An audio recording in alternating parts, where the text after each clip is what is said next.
Started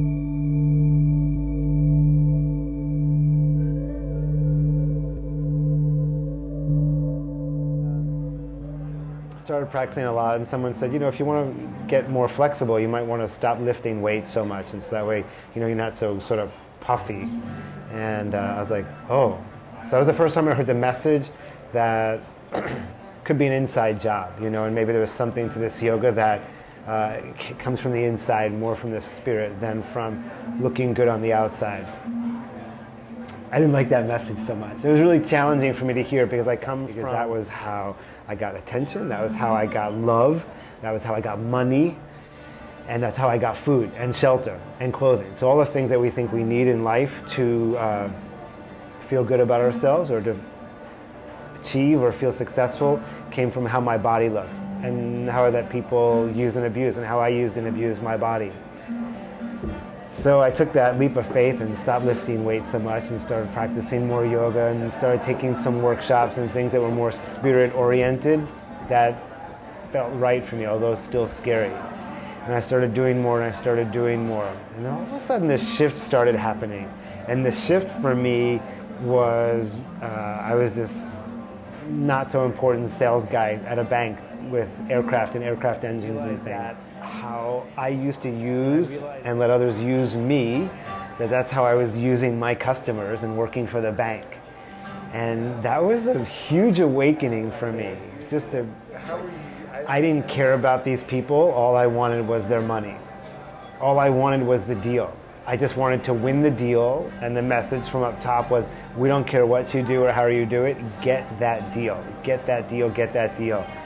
And that felt like stealing. It felt like stealing. It felt like giving people something they didn't need just to get their money. And it was filled with ego and power and control. And I love those things. Like, it felt good to win and to be thrown applause and money for winning and beating others. But then there's the yoga, and the message coming from the yoga is, that's not how we love one another. That's not how we take care of each other.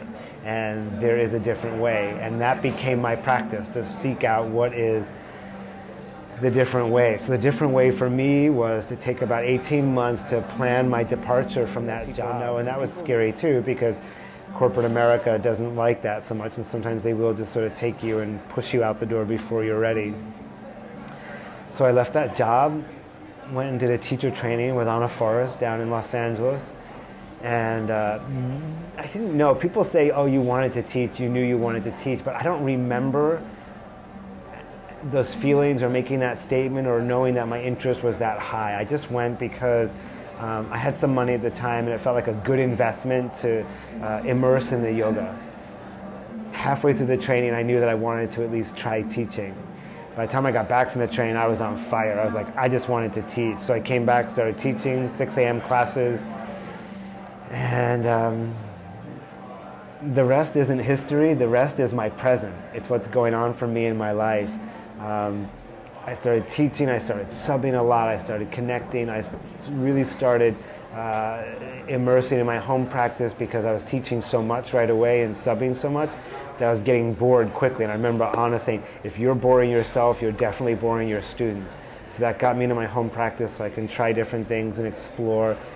It pulled me away from teaching exclusively forest yoga.